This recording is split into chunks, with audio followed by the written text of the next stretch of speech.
राधे राधे।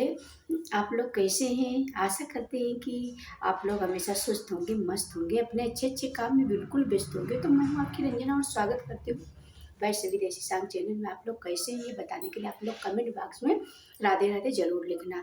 देखो इतनी समय शादी-विवाह का बहुत ही मतलब चल रहा है, शादी-विवाह बहुत तेज़ी से चल रहा है। तो इस इतनी समय अवसान मैया की दुल्हनिया बहुत जैसे सहालक कोई हो तो उसी तरह से वो सब मैया की दुल्हनिया चमकाई जा रही है। और घर-घर देखिए हर जगह पूजा हो रहा है। बहुत जगह तो जैसे माता जी का स्थान है तो वहाँ 2-2 3-3 लोग चौवा रहे हैं। तो इसीलिए हम एक अवसान मैया की कहानी लेके आए हैं। बहुत ही प्यारा कहानी है और बहुत ही प्यारा कहानी है और ये नंद भाभी की कहानी है अवसान मैया की। तो आप लोग ज़रूर सुनना। आप लोग वीडियो फुल वॉच करके पूरी कहानी ज़रूर सुनना और अवसान मैया की कृपा आप पर बनी रहेगी। तो देखिए देर न करते हुए हम सुनाने जा रहे हैं। तो पहले आपको क्या करना चाहिए कि अगर आप को दुर्दैया का आपको न्योता मिल रहा है, दावत मिल रहा है कि आपको दुर्दैया चबाने का, तो आपको पीला वस्त्र ज़रूर पहन के जाना चाहिए। अभी-अभी हम मतलब माता जी के दुर्दैया चबा के तो यहाँ आए हैं। तो पीला वस्त्र उस दिन ज़रूर माता जी के दुर्दैया में आपको पहन के जाना चाहिए।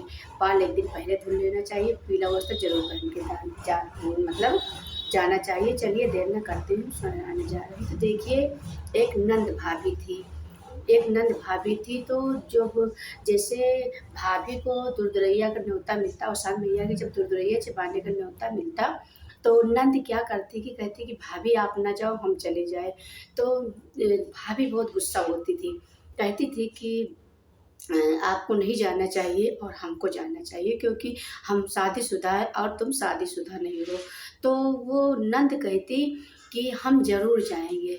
वो ज़बरदस्ती जाती थी क्योंकि कहीं का भी अगर दुर्दैया का अगर न्योता भाभी का आता तो नंद ज़रूर जाती थी। वो मानती नहीं थी, जाती थी। वो ये कहती थी कि कहीं न कहीं मेरा पति है और वो कुँवारी थी। तो इसी तरह हमेशा होता था जब कभी भी कहीं से अगर दुर्दैया का न्योता भाभी के लिए आता था तो नंद चली जाती थी। भाभी नहीं जाती थी, नंद चली जाती थी, कहती थी कि कहीं न कहीं तो मेरा पति है। तो इस तरह होते गए तो भाभी को बहुत गुस्सा आया, तो वो बिटिया सयानी हो गई। वो नंद जो है वो सयानी हो गई। जब वो सयानी हो गई नंद तो भाभी ने कहा अपने पति से कहा कि पति देव आप इनके आप इनका रिश्ता ढूँढिए। आप इनका रिश्ता ढूँढिए और जहाँ ऐसा घर इनके लिए ढूँढिए कि अगर दिन खाना पाती हैं तो वो रात ना पाएँ और रात पाएँ तो दिन ना पाएँ। वो अपने अपने पति से इस तरह भाभी कहती है, वो जो नंद की भाभी है वो कह रही है कि अपने पति से ऐसे कहती कि ऐसा रिश्ता ढूँढना कि जहाँ दिन खाना अगर पाए, अपने नंद के लिए कहती कि अगर दिन में खाना पाए तो रात में ना पाए, रात में पाए तो दिन ना पाए। तो इस तरह से रिश्ता जब वो अपने पति से कहती है, तो वो पति ढूँढने चला जाता है रिश्ता।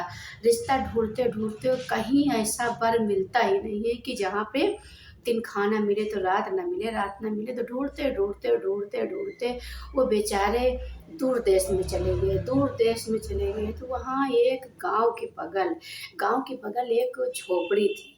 झोपड़ी रखी हुई थी, उस झोपड़ी में एक बुढ़िया मैया बैठी थी। बुढ़िया मैया बैठी थी और एक ऐसे झोपड़ी थी, टूटी-फूटी झोपड़ी थी और एक घड़े में से पानी रखा था। तो वहाँ जाके वो बैठ गए। तो उन्होंने कहा कि दादी माँ हमको पानी पिला दो। तो वो बोले कि भैया हमारे पास तो कुछ नहीं है, ना हमारे पास कुछ मतलब लाई है, ना चना है, ना गुड़ है, पानी देने के लिए हमारे पास कुछ नहीं है। तो उन्होंने कहा कि दादी आप हमें सिर्फ़ हम आप ही के घड़ा का पानी पिएँगे, तो आप हमें घड़ा का पानी दीजिए। तो उन्होंने अपने लड़के से कहा कि भैया 1 गिलास पानी घड़े से निकाल कर दे दो। इतना गरीब थी कि उनके पास एक गुड़ भी नहीं था, मतलब ₹5 नहीं था कि वो कुछ लाके और उनको पानी के साथ दे सकें। उन्होंने सूखा पानी दे दिया। तो जब उन्होंने कहा दादी से कि दादी आप हमारी बहन की शादी अपने लड़के के साथ कर दें। तो दादी ने कहा कि नहीं, हमारे पास कुछ भी है नहीं है, ना हमारे पास खाने के लिए है और ना हमारे पास रहने के लिए है, ना हमारे पास पहनने के लिए है। हम बहुत ही गरीब हैं और हमारे पास कुछ नहीं है, तो हम आपकी बेटी को क्या खिलाएँगे? जब हमारे पास खुद खाने के लिए नहीं है, तो हम अपनी बेटी को कैसे खिलाएँगे? तो उन्होंने दादी से बहुत ही मतलब रिक्वेस्ट किया और हाथ जोड़कर प्रार्थना की कि जैसे आप रहेंगी वैसे हमारी बहन एडजस्ट कर लेगी। तो जब बात बन गई, रिश्ता तय हो गया तो जब वो आए और अपने पत्नी से कहा कि जैसा आप चाहती थी वैसा घर मिल गया। बोली कि जैसा आप अगर चाहती थी वैसा ही घर हमारी बहन के लिए मिल गया। उसके बाद में शादी-विवाह की तैयारी होने लगी।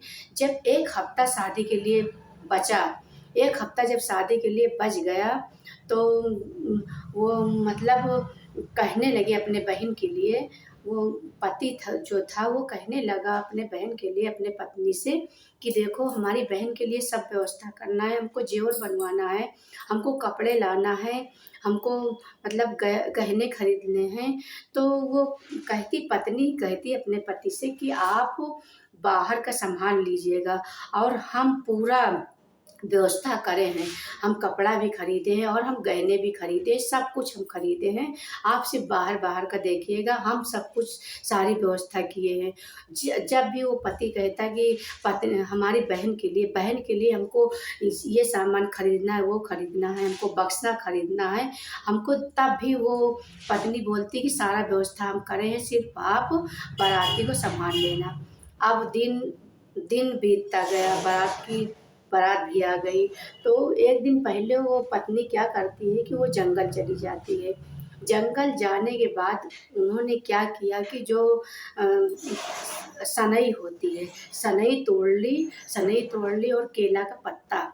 तो सनई और केले के पत्ते से क्या किया कि पूरा जेवर बना डाला, गले का हार बना डाला और माँग टीका बना डाला, हाथ का कंगन, कमर का करधन, पाँव जेब, जितना जेवर है पूरे शरीर का, तो सारा कुछ उन्होंने सनई के पत्ते और केले का पत्ता और सनई का जो फल होता है उससे बना डाला। बना के उसके बाद में रख दिया। उसके बाद में जो पुराना बक्सा था छोटा-सा, तो पहले के ज़माने में छोटा ही बक्सा होता था, तो जब वो छोटा बक्सा था तो उसी में जितना पुराना कपड़ा था, साड़ी-वाड़ी पुरानी थी, उसी में पैक करके रख दिया। उसके बाद में जब अब बारात आ गई, विदाई का टाइम हो गया, तो जितना ज़ेवरात है ये सब वही सनई के और केला के पत्ते की सारी ज़ेवरात अपने नंद को पहरा दी। तो जब वो बेचारा भाई बोला कि हम अपने बहन से मिल लें, तो वो क्या बोलती है, भाभी बोलती है कि आप हम बिट्टी को सँभाल रहे हैं और आप बारातियों को सँभालिए। आप बारातियों के पास जाइए, आप उनका देखभाल करिए, उनके सेवा-सत्कार करिए और हम ये बिट्टी को सँभाल रहे हैं। तो वो भाभी अपने भाई से मिलने तक नहीं देती थी। कहती थी कि आप वहाँ सँभाल लो, इधर सँभाल रहे हैं। लेकिन किसी तरह ज़बरदस्ती, चोरी-छुपे से भाई ने क्योंकि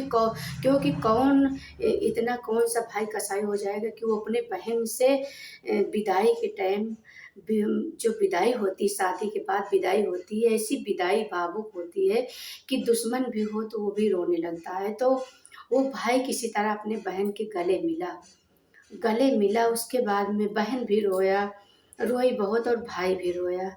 तो जो वो नंद थी, वो पहले से ही माने थी कि अगर हमारी शादी कहीं हो जाएगी या सही सलामत शादी हो जाएगी, जब हम अपने घर जाएँगे तो वहाँ हम माता रानी का दुरदुरैया ज़रूर चबवाएँगे। तो जब शादी हो गई, विदाई हो गई, उसके बाद में वो पूरा अपने घर गई, पूरा वही ज़ेवरात था, जो पहने थी वही सब था। अपने घर गई तो वो जब रात में लेटते समय वो अपने सासू माँ से बोली कि सासू माँ, हम दुरदुरैया माने हैं, माता जी का और सान मैया का हम दुरदुरैया चबाने को माने हैं और हम सुबह दुरदुरैया चबवाएँगे। तब वो सासू माँ कहती है कि बहू हमारे घर में तो कुछ भी नहीं है, न लइया है, न चना है, न गुड़ है और न ही लाने के लिए पैसा है, हम कैसे करेंगे। तो किसी तरह अपना वो सोच के लेट गई। जब वो रात में लेटती है तो बीच में वो टूटी फूटी मड़ैया रहती है और औसान मैया जी आती हैं। औसान मैया जब आती हैं तो वो आर बगल से एक सुंदर सा आलीशान महल बन जाता है, सुंदर सा पूरा आलीशान महल बन जाता है। और जो सनई के फल का और केले के पत्ते का जो जेवरात था, तो वो सारा हीरे मोती और सोना चांदी हीरे मोती का सब पूरा जितना जेवरात था बन जाता है। वो बीच में मड़ैया वैसे ही रखी रहती है और कहीं किसी कोई घड़े में चना रखा है, कोई घड़े में लइया रखी है, कोई घड़े में गुड़ रखा है। पूरा जिस जहाँ देखो वहीं मतलब सब कुछ रखा है। उसके बाद में जब सुबह हुई तो जब वो सासू माँ उठी तो जब देखा, जब वो तो मड़ैया बीच में रखी, जब बाहर देखा तो अचंभू से हो गई कि मेरा घर कैसे हो गया। एक सुंदर सा आलीशान महल, चारों तरफ इतना अच्छा ही स्वर्ग जैसा घर माता जी ने बना दिया। उसके बाद में जिधर देखो उधर कहीं दाल है, कहीं चावल है, कहीं क्या भरा है, जैसा जिधर देखो उधर ही सब कुछ। तो जब बहू से कहा कि बहू, जब बहू उठी तो देखा तो माता रानी का चमत्कार देखा। उसके बाद में उन्होंने कहा कि सासू माँ आप जाइए और 7 सुहागिन को न्योता दे आइए, 7 सुहागिन को आप न्योता दे आइए और एक कम देना, एक मतलब 6 करना, एक हमारी भाभी को ज़रूर आप दुर्दरैया में बुलाना औसान मैया के, आप उनको भेज दें न्योता के लिए। तो सासू माँ ने उसी तरह किया, 6 सुहागिन नौत आई और खुद बहू थी। उसके बाद में 7वीं उनके भाभी को न्योता दे आई, अपने बेटे से मतलब न्योता भिजवाया। उसके बाद में उनके भाभी वहाँ पे आई। जब उनके भाभी वहाँ पे आई तो देखा कि इतना आलीशान घर बना है, इतना सुंदर सा घर, इतना आलीशान घर बना है, जिधर देखो जिधर सब कुछ घर में किसी चीज़ की कमी नहीं है। और जब नंद को देखा तो नंद को देखा कि जो जेवरात नंद को पहनाई थी, भाभी जो पहनाई थी सनई के पत्ते और केले के पत्ते का जेवर, पूरा मांग टीका और सब पूरा जितना गहना होता है सारा गहना बनाई थी। सारा गहना जितना वो पहनी थी वो सारा सोने का हो गया था, हीरे मोती उसमें लग गए थे।